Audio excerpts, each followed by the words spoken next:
हाय dear students, good morning. चलिए आज हम लोग पढ़ते हैं now the leaves are falling fast. Because कुछ बच्चों का डिमांड रहा है कि सर ये पोएम पढ़ाओ, इनके अलावा और भी कई पोएम्स का नाम है। तो मैं आपको बता दूं कि आज जो हम लोग पोएम पढ़ेंगे now the leaves are falling fast, ये शॉ मार्कस जो लिटरेचर बुक है उसका ये तीसरा पोएम है। तो हर रोज की बात थी, सबसे पहले हम लोग को अबाउट ऑथर पढ़ना है और उसके बाद मैं आज आपको पूरा का पूरा एक्सप्लेनेशन बताऊंगा कि ये पोएम में जो है talking about the nature means that ये पोएम डील करता है with nature but refers to the arrival of old age. तो क्या रहस्य है जानते हैं, इसी तरह बने रहे।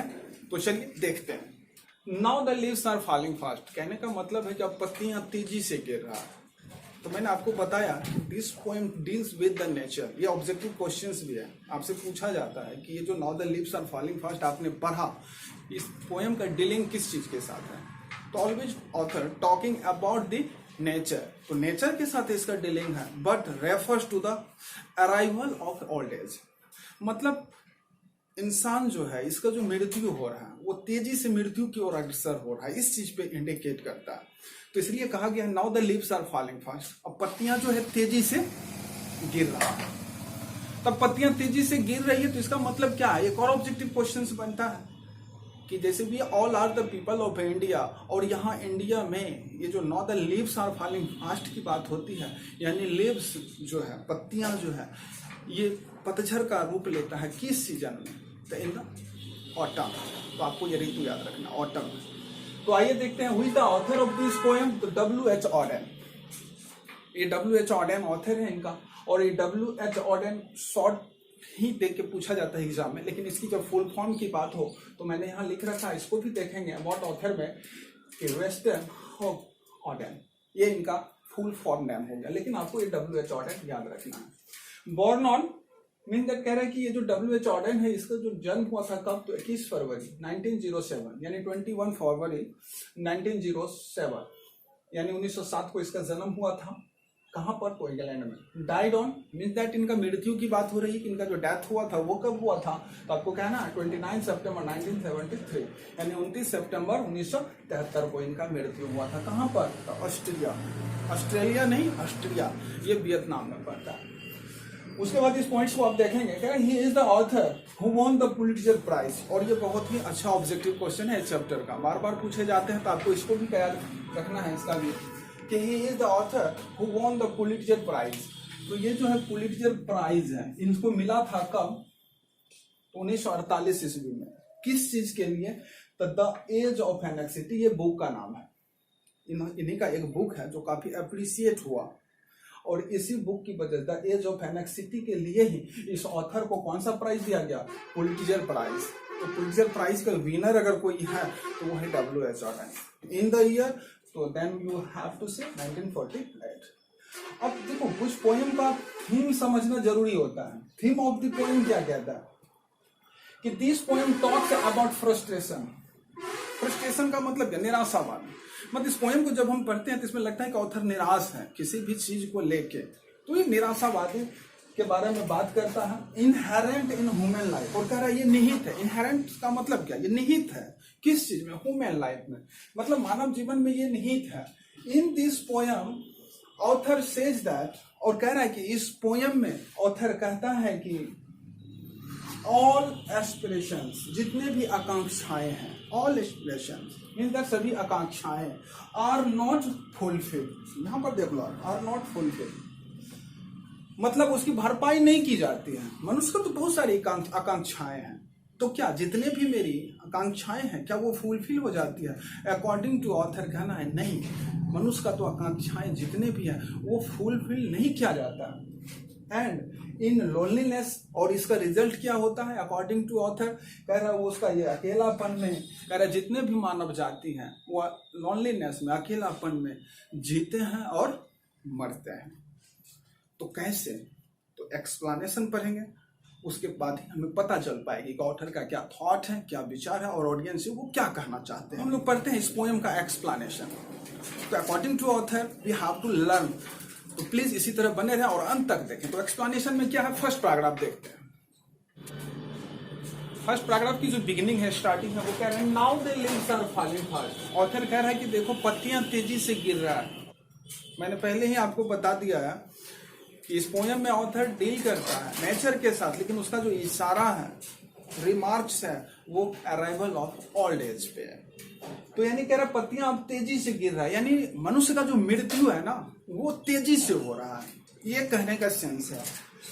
Nurses flower will not last, और कह रहा है ये जो नर्सेस फ्लावर है, तो यहाँ पर ये अंडरलाइन किया हुआ है क्योंकि बुक्स में भी इसको हाईलाइटेड कर दिया थोड़ा बोल्ड साइज में। मीन्स दैट ये नर्सेस फ्लावर आपका एक ऑब्जेक्टिव क्वेश्चन है।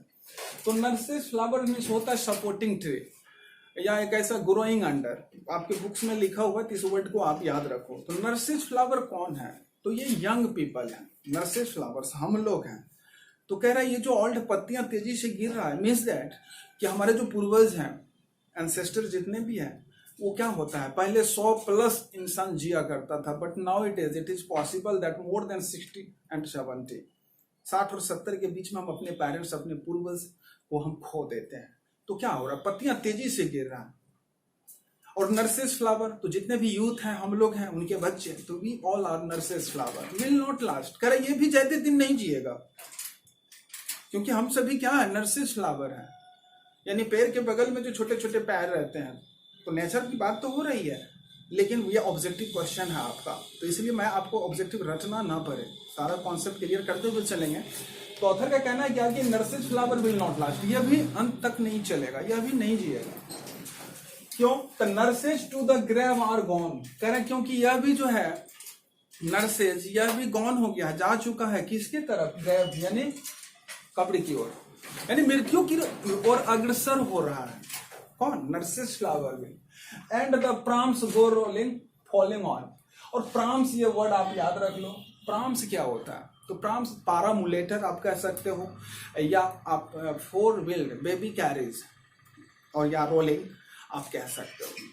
तो यानी 4 पहिया वाहन, बच्चों को ढोने वाला। तो पारामुलेटर आपके बुक्स में भी दिया गया है, उस वहां से आप देख सकते हैं, या 4 व्हील्ड बेबी कैरेज, या बच्चों को जो ढोने की 4 पहिया व्हीकल होता है, वाहन होता है, उसको हम प्राम्स बोलते हैं।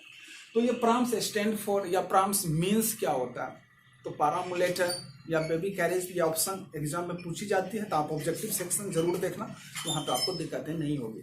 तो कह रहा है ये जो प्राम्स गो फॉलिंग ऑन, कह रहा है ये जो नर्सेज फ्लावर है यानी यूथ है, वह भी क्या है, प्राम्स पे सवार है और मृत्यु की ओर अग्रसर हो रहा है, तेजी से बढ़ रहा है, रोलिंग ऑन हो रहा है, फॉलिंग ऑन प्राम्स के थ्रू, वो भी क्या हो रहा है, मृत्यु की ओर तेजी से अग्रसर हो रहा है। That's why author said that nurses flower will not last, now the leaves are falling fast. ये तो पत्तियां तो तेजी से गिर रहा है, यानी हमारे जो ओल्ड पर्सन है, पूर्वज हैं, वो तेजी से जा रहे हैं। और we all are the nurses flower will not last, हम लोग भी जो यूथ हैं वो भी ज्यादा दिन नहीं चलेंगे, क्योंकि हम लोग भी प्राम्स पे सवार हैं और कब्र की ओर तेजी से अग्रसर हो रहे हैं, पहुंच रहे हैं। ऐसा कहना है फर्स्ट पैराग्राफ को। अब दूसरा पैराग्राफ को आप ध्यान से समझो। कह रहा है ऐसा मैं इसलिए कह रहा हूं because whispering नेवर्स left and right. कह रहा है ये जो विस्परिंग नेवर्स बोलता है मृत्यु दूत को, a messenger of death is called whispering neighbours, आपका ये ऑब्जेक्टिव क्वेश्चन है। तो यानी डेथ ऑफ मैसेंजर जो है वो हमारा विस्परिंग नेवर्स होता है। तो कह रहा है विस्परिंग नेवर्स लेफ्ट एंड राइट। कह रहा आपको यकीन नहीं होता तो मैं आपको बता दूं, ये जो विस्परिंग नेवर्स है यानी मृत्यु दूत है, वो आपके लेफ्ट और राइट है। मीन्स दैट क्या, लेफ्ट में भी है और राइट में भी है। प्लकस, और ये करता क्या है विस्परिंग नेवर्स, तो हमें प्लकस कर देता है, हम लोग को तोड़ देता है, जुदा कर देता है।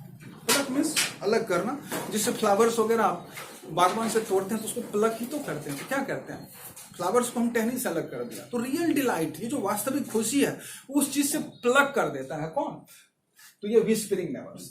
तो वही कह रहे लेफ्ट एंड राइट है pluck us from the real delight, ये जो वास्तविक खुशी है उस चीज से हमें अलग कर देता है। कैसे अलग कर देता है वो तो पहले से फर्स्ट पैराग्राफ में ही बता दिया, क्योंकि now the leaves are falling fast. हम लोग के जो पूर्वज हैं यानी पत्तियां तेजी से गिर रहे हैं, मीन दैट हम लोग के जो पूर्वज है वो तेजी से समा रहे हैं अपने मौत के आगोश में। तो हमारा जो रियल डिलाइट है, किसी के दादा हैं, किसी के पापा नहीं, किसी के पापा है तो मदर नहीं, तो इस तरह का जो हो कंडीशन भरा पड़ा है। तो हमारा जो रियल डिलाइट है, वास्तविक खुशी है, उस चीज से अगर प्लग करता है कोई हम लोग को, तो वो अकॉर्डिंग टू ऑथर विस्परिंग नेवर्स। क्यों, क्योंकि यह लेफ्ट एंड राइट है। कह रहा जब ऐसा करता है, प्लग कर देता है रियल डिलाइट से, तो होता क्या है, तो and the active hand must freeze, कह रहा है अगर मैं अलाइव हूं, कोई भी पर्सन जिंदा है, तो उसका जो हैंड है, हाथ है, वो एक्टिव होता है। लेकिन जब प्लग्ड कर देता है रियल डिलाइट से, तो अकॉर्डिंग टू ऑथर कहना है कि उसका जो एक्टिव हैंड है मस्ट फ्रीज, वो क्या हो जाता है, वो निश्चित रूप से ठंडा पड़ जाता है, मस्ट फ्रीज हो जाता है। लोनली ऑन द सेपरेट नीज, और कह रहा है वो हाथ खुद से उड़ने पे चला जाता है, मीन दैट इसमें कोई जान नहीं होता, अगर मैं एक्टिव हूं छोड़ दूं तो दूंगा। तो डेथ होने के बाद होता क्या है, अकॉर्डिंग टू ऑथर कहना है कि जो एक्टिव हैंड है जब ये प्लग्ड कर देगा ये विस्परिंग नेबर्स, तो ये एक्टिव हैंड मस्ट फ्रीज हो जाएगा, और लोनली ये कहां चला जाएगा, उड़ने पे। तो समझ जाना कि विस्परिंग नेबर्स आपको क्या किया, रियल डिलाइट से प्लग कर दिया। दैट्स व्हाई ऑथर सेड कि whispering neighbours left and right है और plug us from real delight. तो चलिए अब आगे देखते हैं थर्ड पैराग्राफ में क्या कह रहा है। कह रहा है डेड इन 100, यानी ऑथर का कहना है तुझे विश्वास नहीं हो रहा है, तो dead in 100 at the back, आप पीछे पलट कर देखो सैकड़ों मरे पड़े हैं। Follow wooden in our track, कह रहा जब उनकी मृत्यु होती है एक्टिव हैंड मस्ट फ्रीज हो जाता है, यानी विस्परिंग नेबर्स प्लग्ड कर दे जाता है, यानी उनकी आत्मा को छीन लेता है। तो क्या होता है, तो कह रहा है क्या वो वुडन का जो, यहाँ देखो फॉलो वुडन, वुडन मीन्स क्या होता है, लकड़ी का ताबू, फॉलो वुडन वुड। तो जब किसी को स्मारक की ओर ले जाता है डेथ होने के बाद, तो आप भी जानते होंगे कि उसको 4 आदमी कंधे देकर पहुंचाया जाता है उस श्मशान घाट पे। तो उसी चीज पे इशारा करता है ऑथर और कहता है कि dead in 100 at the back, सैकड़ों पीछे मरे पड़े हैं, follow wooden in our track. तो देखे होंगे जब किसी घर में ये पत्तियां गिर जाती है, कोई पूर्वज का अंत हो जाता है, तो वो किस चीज को फॉलो करता है, वुडन ट्रैक को। आर्म्स रेस्ट, कह रहा है उसका तो आर्म्स रेस्ट हो जाता है, क्योंकि प्लग्ड होने के बाद ये मस्ट फ्रीज हो जाता है, लोनली कोना पे चला जाता है, तो आर्म तो रेस्ट है। स्टीफली, स्टीफली मीन्स होता है कड़ेपन के साथ। To reprove in false attitude of love, कह रहा है लेकिन इंसान संतुष्ट नहीं होता, वो स्टीफली मतलब कड़ेपन के साथ गॉड से रिप्रूव करने में लग जाता है कि तूने मृत्यु दे के मृत्यु छीनने का काम किया, खुद मृत्यु देते हो, खुद जीवन देते हो और खुद मृत्यु को छीन लेते हो। तो इस तरह का क्या करता है, घर का एक माहौल बन जाता है, सभी रोने पड़ने लगते हैं, और कभी इल्जाम गॉड पे, गॉड से लड़ना शुरू। तो ये रियलिटी है इन आवर सोसाइटी। तो हर कोई जानते हैं, हम सभी जानते हैं, इस बात से रूबरू हैं। तो वही चीज यहाँ पर ऑथर कह रहा है, काम्स रेस्ट है लेकिन स्टीफली टू रिप्रूव। तो हम लोग करते क्या है, क्या उस चीज को एक्सेप्ट करते हैं ग्लैडली? नहीं, स्टीफली रिप्रूव करने में लग जाते हैं कि हे भगवान ये तेरा कैसा प्यार है। नहीं करते हैं ना हम लोग। इन फॉल्स एटीट्यूड ऑफ लव, प्यार का ये कैसा झूठा रवैया है आपका, खुद जिंदगी दे के खुद जिंदगी छीन लेते हो, छीनने का काम करते हो। जबकि किसी भी घर में इस तरह की जब हादसा होती है तो कितना इंपॉर्टेंस होता है वो पर्सन उस फैमिली के लिए, वो तो भली बात हम सब समझ सकते हैं। तो इस चीज को ऑथर इस पोएम में दिखाया। चलिए इस पैराग्राफ को देखते हैं। फोर्थ पैराग्राफ है, यहाँ पर क्या कह रहा है, starving through leafless would. Starving का मतलब होता है भूख से मरना। मीन्स दैट क्या, जब फर्ण विहीन हो जाते हैं। लीफलेस वुड मीन्स दैट क्या, फर्ण विहीन पौधा। मीन्स दैट हमारे पूर्वज हैं और किसी तरह की अनहोनी होती है किसी घर में, तो वो तो लीफलेस हो गया। अगर पेरेंट्स हैं अलाइव तो they will more care than others, but if there is no any parents then who will care, these are the matter. तो इस कंडीशन में हम लीफलेस हो जाते हैं। ऑथर का कहना है कि लीफलेस वुड हो जाता है वो फैमिली, और तब क्या होता है, स्टार्विंग, तो भूख से मर रहे होते हैं। कौन, तो ये ट्रॉल्स। ट्रॉल्स मीन्स होता है विक्ड क्रिएचर्स। वो आपके बुक्स में लिखा हुआ है, पोएम के लास्ट वाला पेज में आप देखो, कुछ वर्ड्स मीनिंग याद करना होता है। तो ये विक्ड क्रिएचर्स मीन्स दुष्ट आत्मा, run scolding for their food. तो कह रहा है ये जो दुष्ट आत्मा है यानी ट्रॉल्स है, ट्रॉल्स स्टैंड फॉर, तो यू हैव टू से विक्ड क्रिएचर्स। एग्जाम में पूछे जाते हैं इस तरह के प्रश्न, तो आप साथ साथ वर्ड भी याद करते चलो। तो ये जो ट्रॉल्स है, स्टैंड है, मीन दैट इसका मीनिंग्स होता है क्या, हाँ, विक्ड क्रिएचर्स।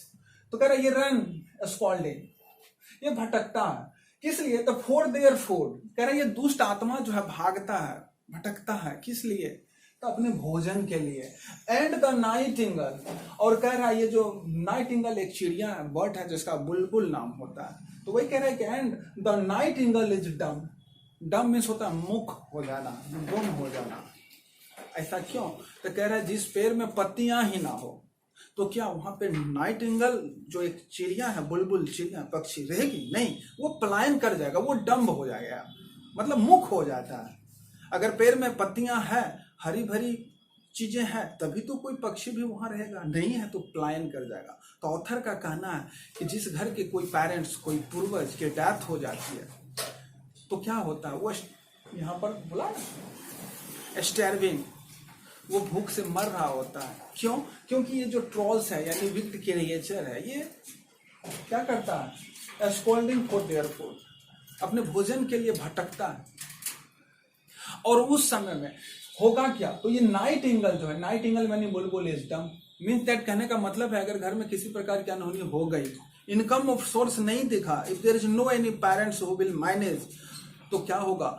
आस पास पड़ोस के जो खास पेटेंट आदमी होते हैं, that is called Nightingale. Author का कहना है कि वो भी आपको मदद नहीं करेगा, वो भी डम्ब हो जाता है। And the angel, angel means देवदूत, कोई फरिश्ता, ठीक ना? एंजल, एंजल वर्ड याद रखो, बहुत ही अच्छा वर्ड है।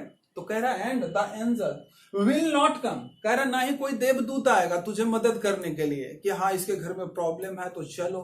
ये ऐसा कभी हुआ है क्या?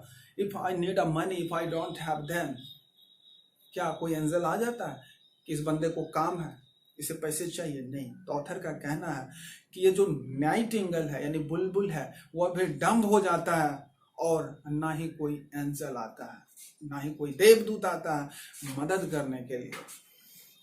फिर आगे देखिए, कह रहा है कॉल्ड इम्पॉसिबल अहेड, कह रहा है ठंडक इम्पॉसिबल है और अहेड है, वो आगे है।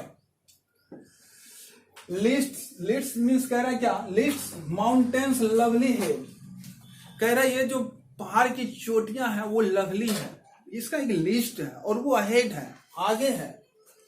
हुज, हुज मीन्स जिसका, व्हाइट वाटरफॉल, ये वर्ड याद रखो आप, whose white waterfall could bless travellers in their last distress. अब यहां पर आपको समझना क्या क्या है। तो ये व्हाइट वाटर आपका ऑब्जेक्टिव क्वेश्चन है। ये व्हाइट वाटर फॉल होता है, तो फॉलिंग का क्वेश्चन पूछता है कि कौन सा waterfall could bless the travellers, तो आपको व्हाइट में टिक करना है। तो ये white water God bless travellers. फिर पूछता है ट्रेवलर्स आर, ये ट्रेवलर्स कौन है? तो मैंने पहले ही आपको बताया, वी आर द ट्रेवलर्स, क्योंकि now the leaves are falling fast, पत्तियां तो तेजी से गिर रहा है, और ये जो नर्सेस फ्लावर है वही तो ट्रेवलर्स है। तो ट्रेवलर्स यंग होता है, तो यंग याद में टिक करना हम लोग को। तो कह रहे हैं ट्रेवलर्स को क्या करता है? यात्री को। ये व्हाइट वाटरफॉल जो ऊंचे ऊंचे चोटी पहाड़ी है, इम्पॉसिबल है, अहेड है, उनसे जो व्हाइट वाटरफॉल होता है यानी उजला पानी गिरता है झरना से, तो आपने देखा होगा पहाड़ से। आज तो नल, कप, चापाकल बहुत कुछ है, बट ऑल्ड एंशियंट टाइम की बात हो रही है।